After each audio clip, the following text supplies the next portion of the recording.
I don't know how many trick-or-treaters you'll have coming to your home this Halloween, but I'd like to give you some suggestions to help ensure the safety of both your ghosts and goblins and landscape. Now, first of all, we have a tendency to kind of want to make it dark and eerie and scary for the trick-or-treaters, but I'd encourage you to put as much lighting on as you can. That way it will avoid any confusion.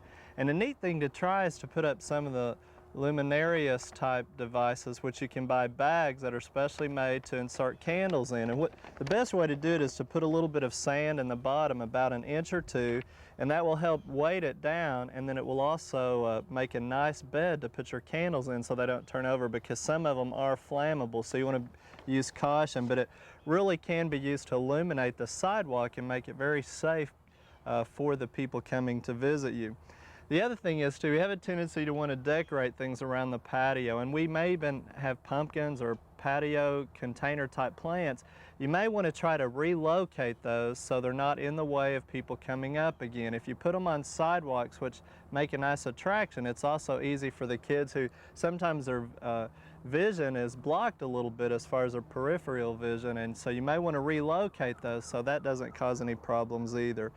And it's not uncommon for us as gardeners and landscapers to leave tools and water hoses, maybe tree trimmings, other types of things laying out. We maybe even wanted to put them out for the trash service to pick up or something like that. So I'd encourage you to take extra time to go through and do a safety check in your landscape and make sure all of those types of things are picked up.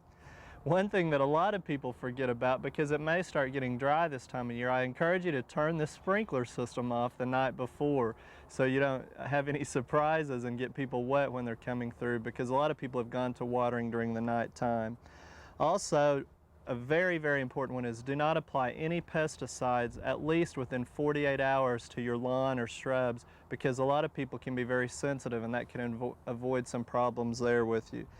Also, rope off any areas that you truly want to keep people out. T-posts are probably the safest thing to use with some flagging tape. Don't use any kind of wires because it's hard for people to see. And stakes could be used too, but again, if someone falls, it could be a little safety problem there.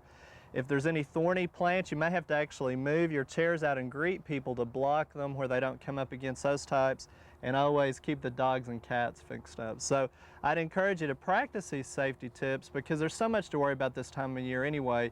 That just is one less thing to worry about. And maybe for your special ghost or goblin, how about putting in a seed packet to get their interest in gardening? You can get a lot of them very cheap this time of year at your garden centers. Now, you probably couldn't afford to do it for everybody, but boy, it's a great way to get interest in gardening for the youngsters.